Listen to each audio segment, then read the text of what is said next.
Good evening, everyone. Welcome to the webinar of Generative AI. And today we're discussing the topic of few shot prompting, right?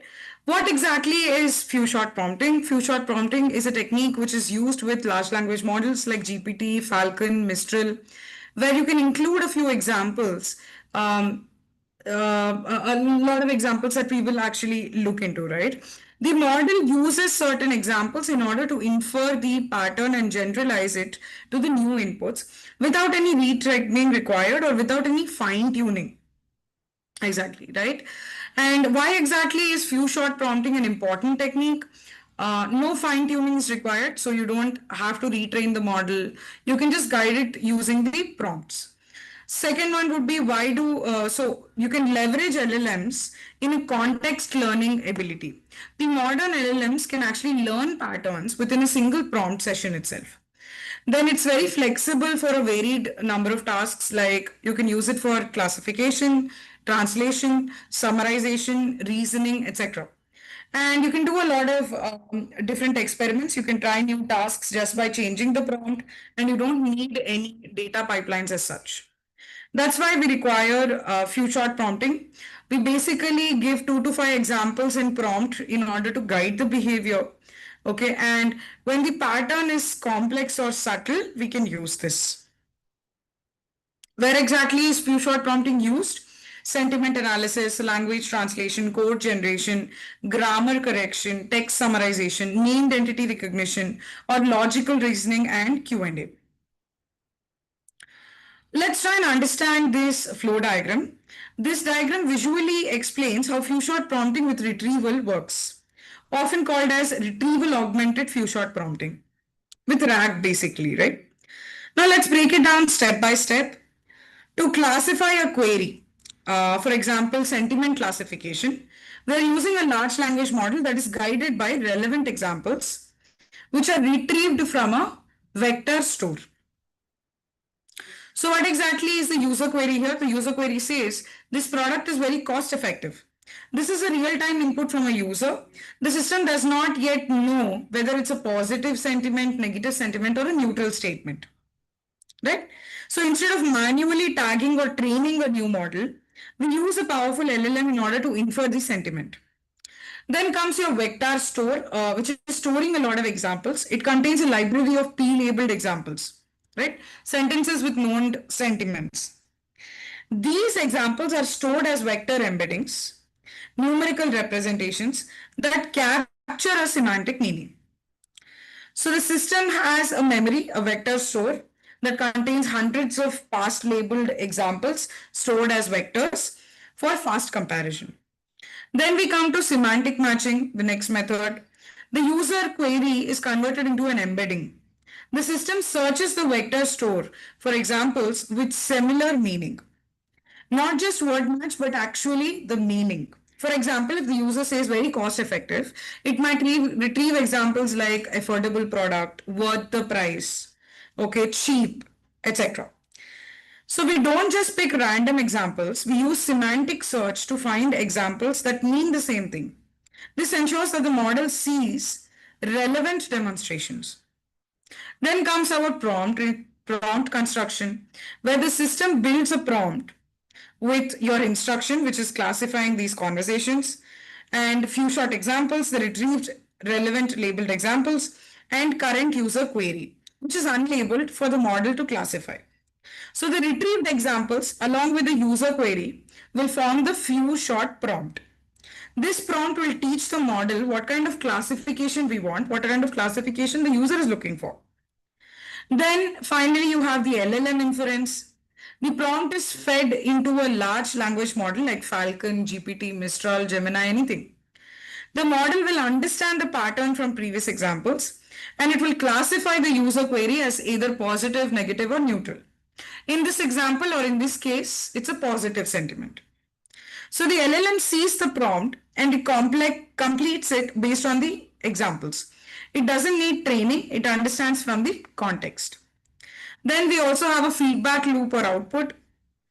Final output is the label, which is positive. Optionally, the new labeled query can be added back to the vector store for the future use. So this way we're using in-context learning powered by retrieval to make the LLM smarter, cheaper and task-aware without any retraining required at all. Right? Let's go through an example code that we have here on few short prompting, which is broken down into several steps, as you can see. Okay, so we're guiding a large language model in order to perform sentiment analysis using few short prompting, where we give a few examples in the prompt so that the model learns from them and then it applies the same logic to a new case. First step is where we import the required libraries from Hugging Face Transformers. So we're using Hugging Face Transformers library, the most popular open source library for working with LLMs. We also have an auto tokenizer here, which will help you convert the text into model friendly numerical tokens. We also have auto model for casual LM. This will load the casual large language model, good for text generation kind of tasks. And then finally, pipeline, which simplifies using models. It will let you run tasks like text generation with just a few lines. So think of the tokenizer as a translator between human readable text and what exactly the model understands. The model itself is a brain, and pipeline is like a smart assistant which is wrapping the brain and translator together. Okay. We're using a large language model here. We're choosing a language model, an open source model, Falcon 7B Instruct. This is basically a 7 billion parameter model trained to follow instructions, which is perfect for tasks like our sentiment analysis. It's open source and publicly available from Hugging Face. So the Instruct model will understand tasks better because they are trained on prompts like translate this, summarize this, etc. They're better for few shot prompting than the base models. So if your hardware can't support this model, you can also try out, Google Flan T5 base, but usually we stick to this.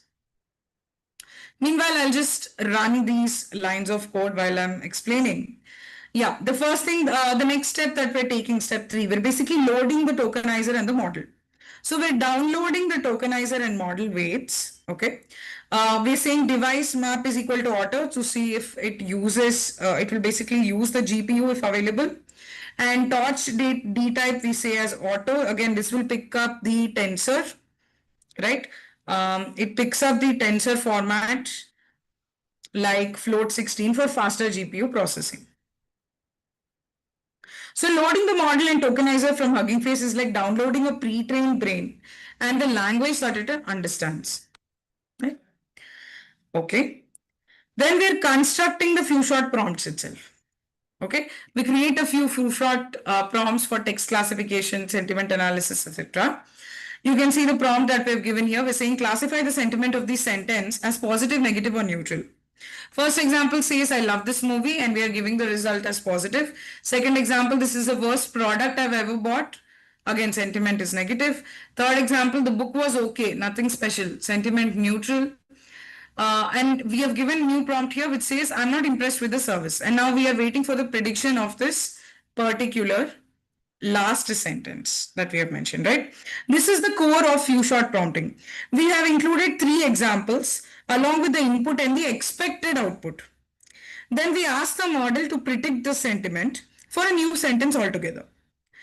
Think of this like showing the model a pattern. Look at these examples. Now you do the same for the next one.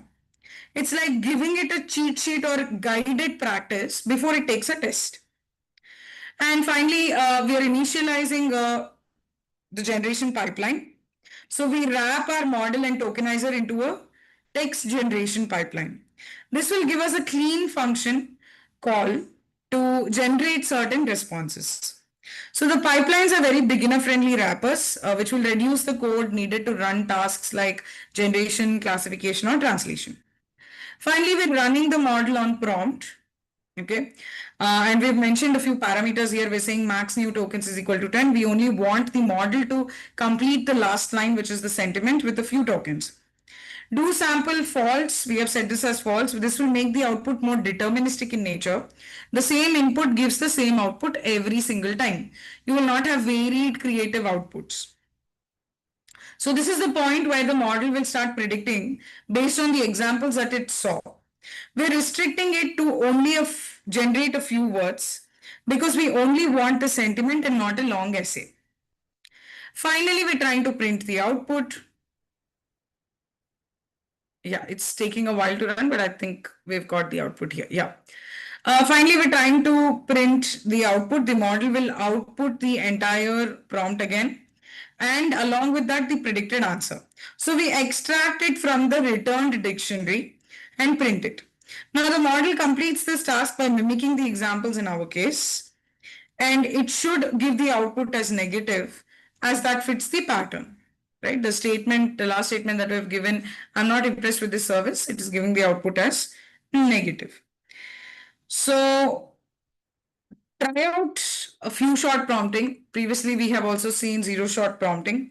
Try and see a comparison between what is a zero shot prompting versus few shot prompting. Where zero shot prompting, we don't give any examples and compare your results. Modify the sentences in order to test the model behavior, ambiguous sentiments, and you have to replace the task with something like grammar correction or topic labeling.